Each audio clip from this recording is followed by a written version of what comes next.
Rubber വില കുതിക്കുന്നു. 300 രൂപ എന്ന മാജിക് നമ്പറിലേക്ക് എത്തി. ലാറ്റക്സിന് എക്കാലത്തെയും ഉയർന്ന വിലയായി. ഓപ്പൺ മാർക്കറ്റിൽ ലാറ്റക്സ് സ്പോട്ട് വില കിലോഗ്രാമിന് 298 രൂപ എന്ന റെക്കോർഡായി. ഗ്ലൗസ്, പ്രോഫിലാറ്റിക്സ് മേഖലകളിൽ നിന്നുള്ള വൻ ഡിമാൻഡ് വില കുത്തനെ ഉയരാൻ കാരണമായി. കടൽമാർഗമുള്ള ചരക്കുനീക്കം തടസ്സപ്പെട്ടതോടെ വിദേശത്തു നിന്നുള്ള ലാറ്റക്സ് ഇറക്കുമതി ഇല്ലാതായി. ആഭ്യന്തര മാർക്കറ്റിൽ ലാറ്റക്സ് ആവശ്യകതയും ഉയർന്നതും വില കുതിച്ചുയരാൻ കാരണമായിട്ടുണ്ട്.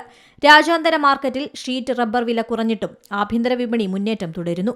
ബാങ്കോക്ക് മാർക്കറ്റിൽ RSS 4 ഗ്രേഡ് റബ്ബർ വില ഇടിഞ്ഞ് കിലോയ്ക്ക് 266.78 രൂപയിലെത്തി. കോട്ടയം, കൊച്ചി വിപണികളിൽ വില 284 രൂപയെ തുടരുന്നു. പ്രധാന ഉൽപ്പാദന രാജ്യങ്ങളിൽ നിന്ന് മാർക്കറ്റിലേക്ക് റബ്ബറിന്റെ വരവ് ഉയർന്നു. ജപ്പാനിലെ ഒസാക്ക എക്സ്ചേഞ്ച്, സിംഗപ്പൂർ എക്സ്ചേഞ്ച് എന്നിവയുൾപ്പെടെയുള്ള ആഗോള ചരക്ക് മാർക്കറ്റുകളിൽ റബ്ബർ അവധി വ്യാപാരം താഴോട്ടു പോയതാണ് രാജ്യാന്തര വില ഇടിയാൻ കാരണം. ആഭ്യന്തര വിപണിയിൽ വൻ ഡിമാൻഡ് നിലനിൽക്കുന്നതും വില ഇനിയും ഉയർന്നേക്കുമെന്ന പ്രതീക്ഷയാണ്. News desk C Malayalam news. ഏറ്റവും പുതിയ വാർത്തകളും വിശേഷങ്ങളും വിരൽത്തുമ്പിലറിയാൻ സി മലയാളം ന്യൂസ് എല്ലാ ഡിജിറ്റൽ പ്ലാറ്റ്ഫോമുകളിലും ലഭ്യം.